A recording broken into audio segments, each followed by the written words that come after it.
இந்த லைஃபை ஆரோக்கியமா வாழணும் எஸ் அப்படின்னு நீங்க நினைச்சீங்கன்னா இந்த 4 எஸ் குறைக்கணும், 3 எஸ் கூட்டணும். அது என்ன சார் 4 எஸ் குறைக்கிறது? எஸ் சுகர். இந்த சுகரை காப்பங்கு குறைங்கன்றாங்க. ரெண்டாவது சால்ட். இந்த சால்ட்டை அரை பங்கு குறைங்கன்றாங்க. மூணாவது சப்ஸ்டியூஷனல் அடிக்ஷன். அது ஸ்மோக்கிங்கா இருக்கலாம், செல்போனா இருக்கலாம், மதுவா இருக்கலாம். இந்த அடிக்ஷனை 3/4 பங்கு குறைங்கன்றாங்க. கடைசி எஸ் எது தெரியுமா?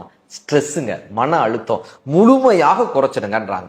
3 எஸ் கூட்டுங்கன்றாங்க. அது என்ன சார் 3 எஸ்? முதல் எஸ் ஸ்லீப், நல்லா தூங்குங்க பாரு. ரெண்டாவது எஸ் ஸ்வெட், நல்லா வேர்வை வர வரைக்கும் எக்ஸசைஸ் பண்ணுங்க, வேர்வை வர வரைக்கும் உழைங்க.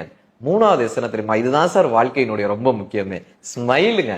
ஸ்மைல், சிரிப்பு. வெயில் கேற்று நிழல் உண்டு, வீசும் தென்றல் காட்டுண்டு, கையில் கம்பன் கவி உண்டு, கலசம் நிறைய அமுதுண்டு, தெய்வ கீதம் பல உண்டு, தெரிந்து பாட நீ உண்டு, வையத்தில் சொர்க்கம் வேறு உண்டோன்னு கேட்டிருப்பார். இப்படி ஒரு புன்சிரிப்போட நல்ல உடல் ஆரோக்கியத்தோடு இருக்கும்போது இந்த வாழ்க்கை நாம் வாழ்கிறோமா என்று கேட்டால் இந்த வாழ்க்கை நம்மை எஸ் என்று ஆதரிக்கிறது.